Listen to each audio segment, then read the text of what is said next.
everybody. Welcome back to the channel. It's me and Steve Hill, Black Atheist Satanist, who's here to talk about a lawsuit that he is currently pursuing and would like to give us some details.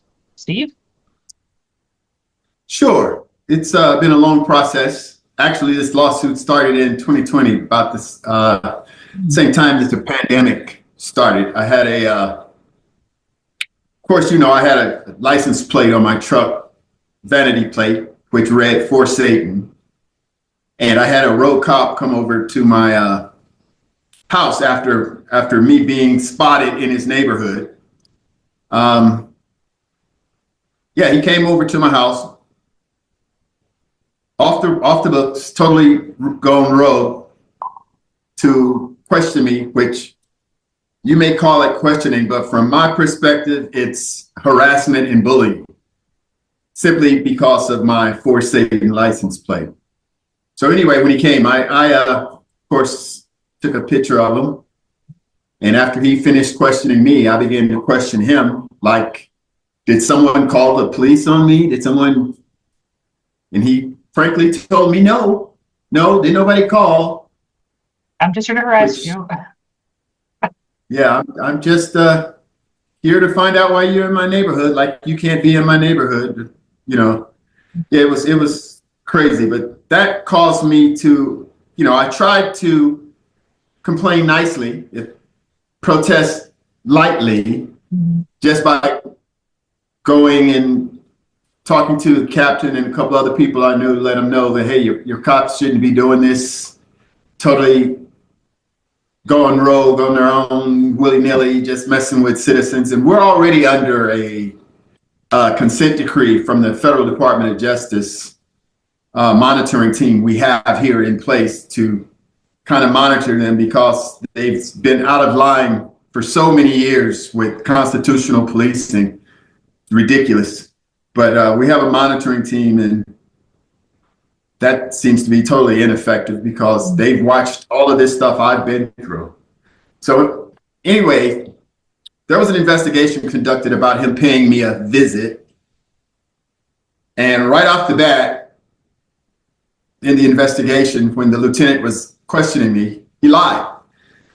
He lied. Within the first minute, he lied and said, oh, the officer was responding to a suspicious person call.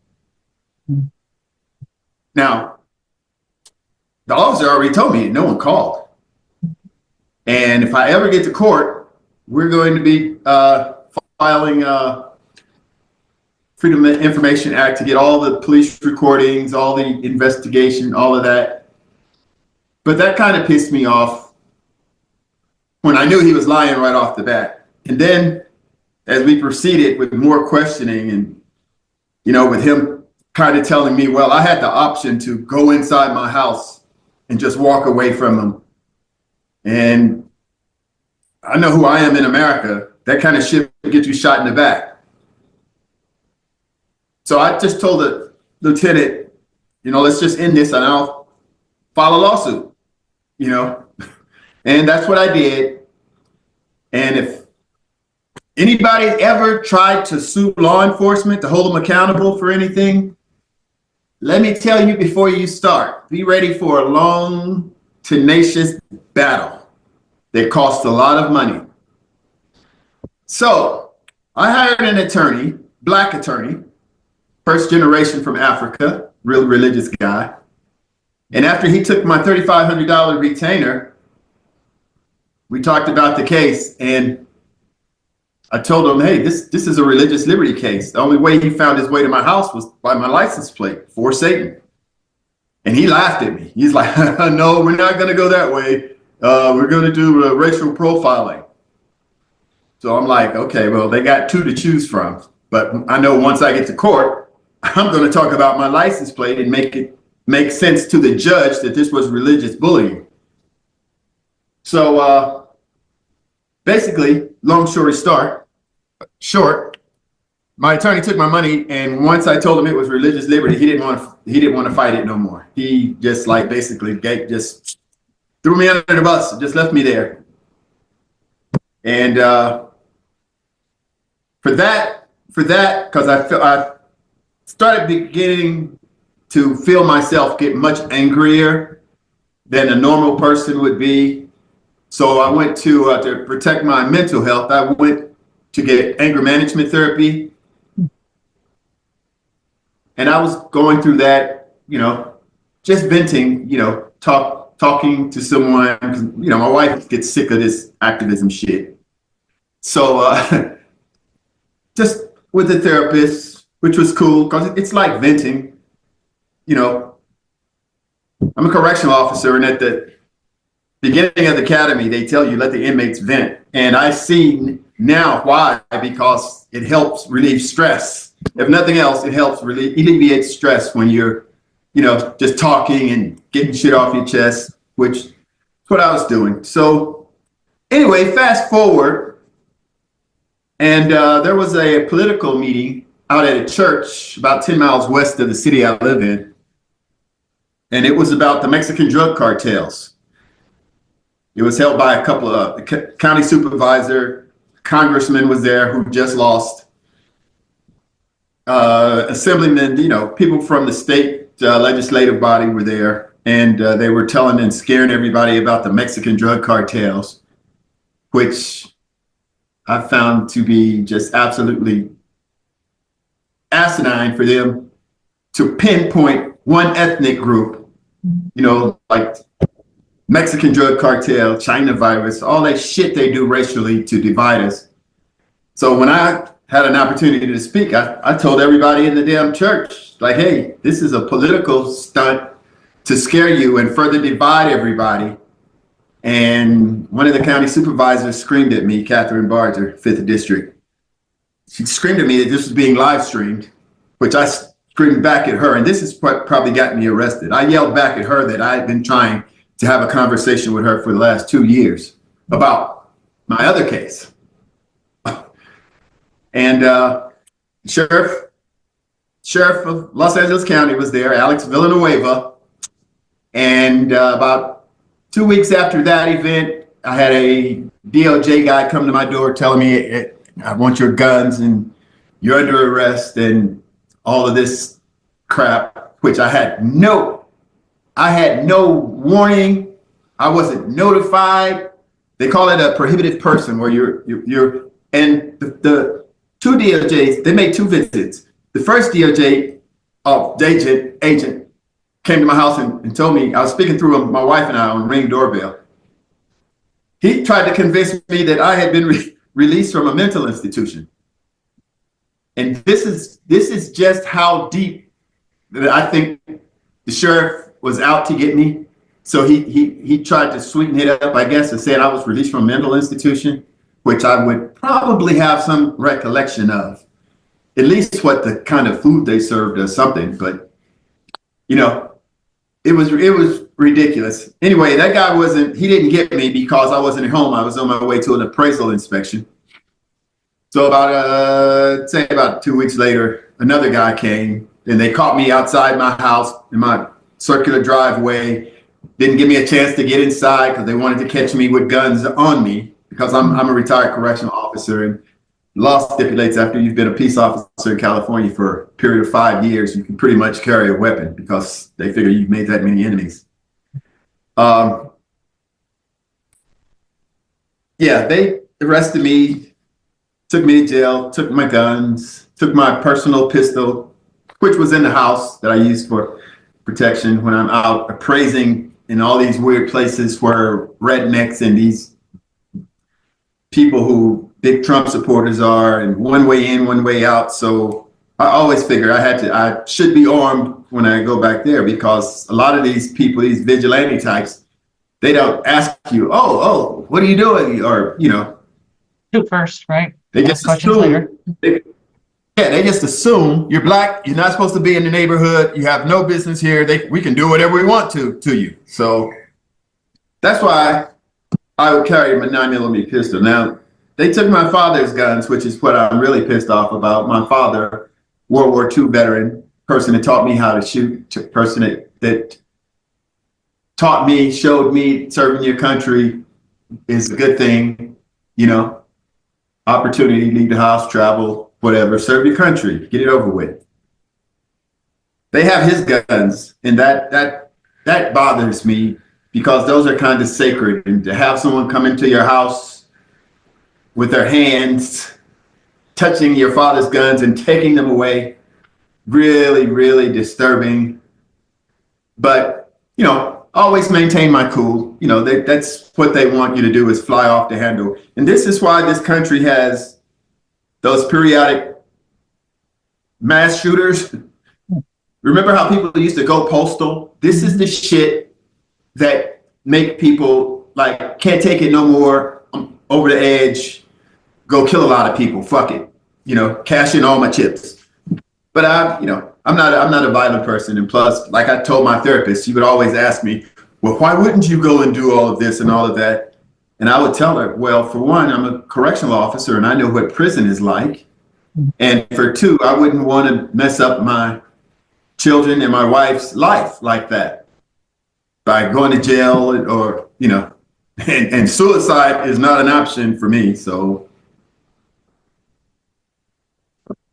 but yeah, they took me to jail and I've been fighting.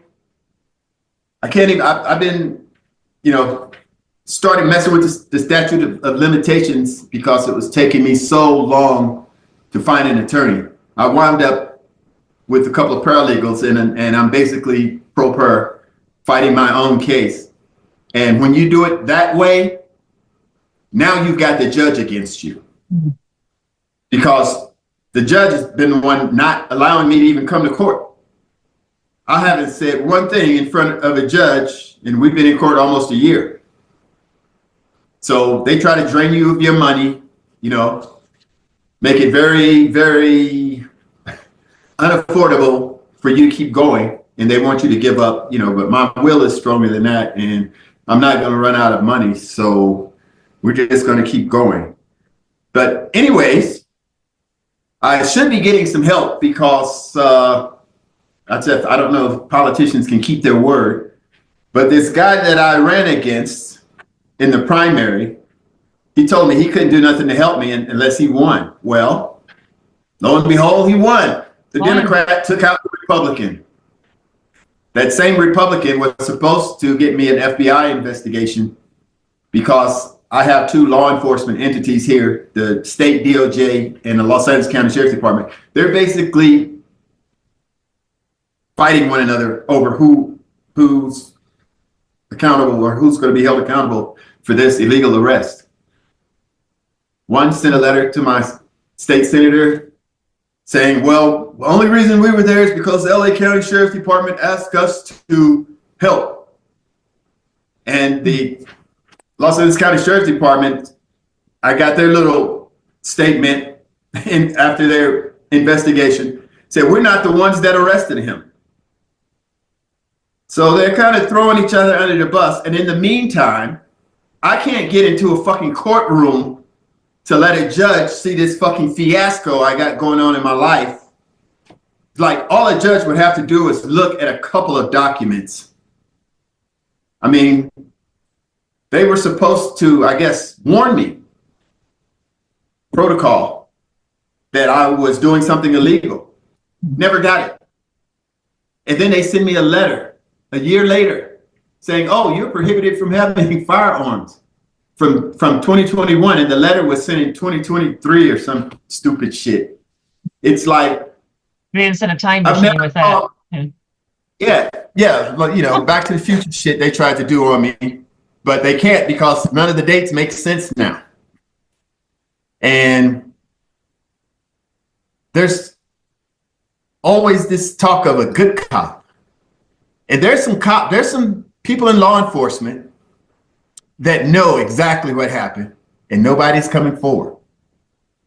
I asked the captain at the Pondale station, I said, hey, you know what they did to me? Why don't you just tell the truth? And he was honest, though. He's like, oh, Steve, you know, I can't do that. You know, I can't do that. I was like, well, yeah, I know.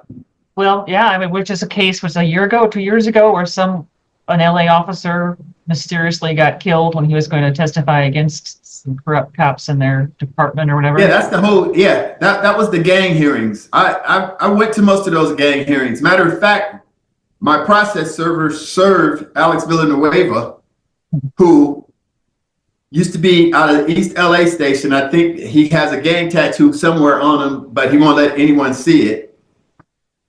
But yeah, they saturated. They've had gangs for years in the LA Sheriff's Department. When I was in the Department of Corrections, we used to have this thing called the Police Olympics, where all these law enforcement agencies come together, participate in sports, basketball, football, track, everything.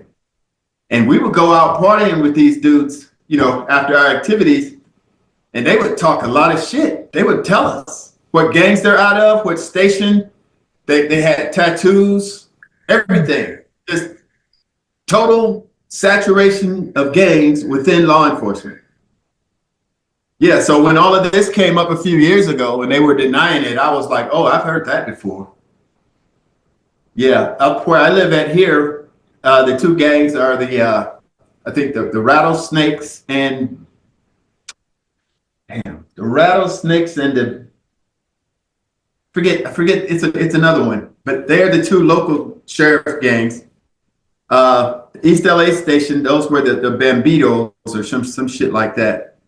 But yeah, they were all named and well organized, and they would do things illegally to citizens and to other cops if they didn't stay in line with the rules of they call them a clique. It's nothing but a damn gang. But yeah, it's dangerous. It's wild, wild west, but this is why I left Missouri, because I thought California was like the most progressive. They had Mayor Tom Bradley when I got out of the Marine Corps and moved to LA to work. Black man is mayor. I was like, oh man, they filmed Soul Train here, everything. It's like the beach, beautiful women. I was like, I'm never going back to Missouri. Why? But then I got, assigned to a prison that was in Los Angeles County, but it's more like Alabama. Because in this specific area of North LA County, it's been run for years by law enforcement, politicians, and the churches for years. That's what this area is like dominated by. It's like basically gangs, because all the churches, all the pastors are in law enforcement, and of course the politicians, they all have to be, pro law enforcement. Oh, back the blue and all that shit. So that's how this area of Los Angeles has been. So I'm just here fighting, and it's a damn shame I can't find an attorney. It was one I was supposed to talk to this week, but I guess this week is basically going to be over with. Mm-hmm. But I've been turned down by the best. Johnny Cochran's firm, I've been turned down by them. What's the guy? Trayvon Martin's attorney, Benjamin Crump. I've been turned down by that law firm. I've been turned down by most of the law firms in Los Angeles. Talked to co-founder of the Satanic Temple. You would think I could find an attorney there, a black Satanist at the Satanic Temple. You would just think that would be something that it would be a fruitful endeavor, but couldn't find an attorney there. So still fighting it by myself, with some legal help, using AI also. I guess that's helping a little bit, but basically we just had to refile basically the whole suit, because the judge just lets the other side put all these motion to dismiss, motion to fucking vacate, motion to anything, but wonder what he wants to come to court to say. Nobody's interested in that. Wonder what he'd say if he do get to court, but the judge just keeps granting whatever, vacate it. So we just keep fighting, and they think I'm going to give up, but I'm not going to give up. And if I had an attorney, they would probably want to settle the same damn day. Well, but hope you can find an attorney then. So better keep us posted on the progress of your lawsuit, I guess. And yeah, I'm going to see if this guy, this guy keeps his word. He's a politician now, but if he doesn't keep his word, I've already talked to the Republicans. I think I'll switch and go Republican and run against him. Okay. And he actually wrote out a summarized version of all the shit I've been through. George Whiteside, so you can Google him. He wrote it out and he was going to give it to the Attorney General here for me. Because I'm like, hey man, show this to him what I'm. And somehow before the election, he chickened out. Somebody told him, no, don't mess with Steve. So he wrote it. I still have it. And if he doesn't do something, I'm going to bring that shit. I'm going to be spreading that shit all over the place. And I'm going to be telling black people, especially these black pastors, this is what they think about us in law enforcement. He knows they were wrong with what they've done to me, and he won't say shit. So, yeah, it's going to get real interesting real soon. If you like this episode, please hit like and subscribe, and maybe hit that little bell notification so you'll know when I put up more videos. And thank you, Steve, for coming on the channel again. And no problem. We'll see Thank you for having me.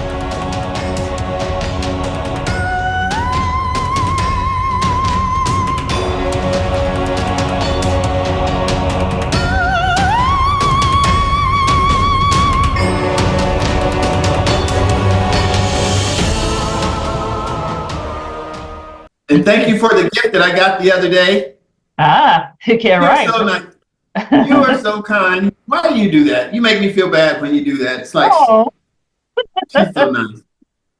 A gift. Well, a gift. Who gives Satan? Nobody gives Satan's gifts. Why not?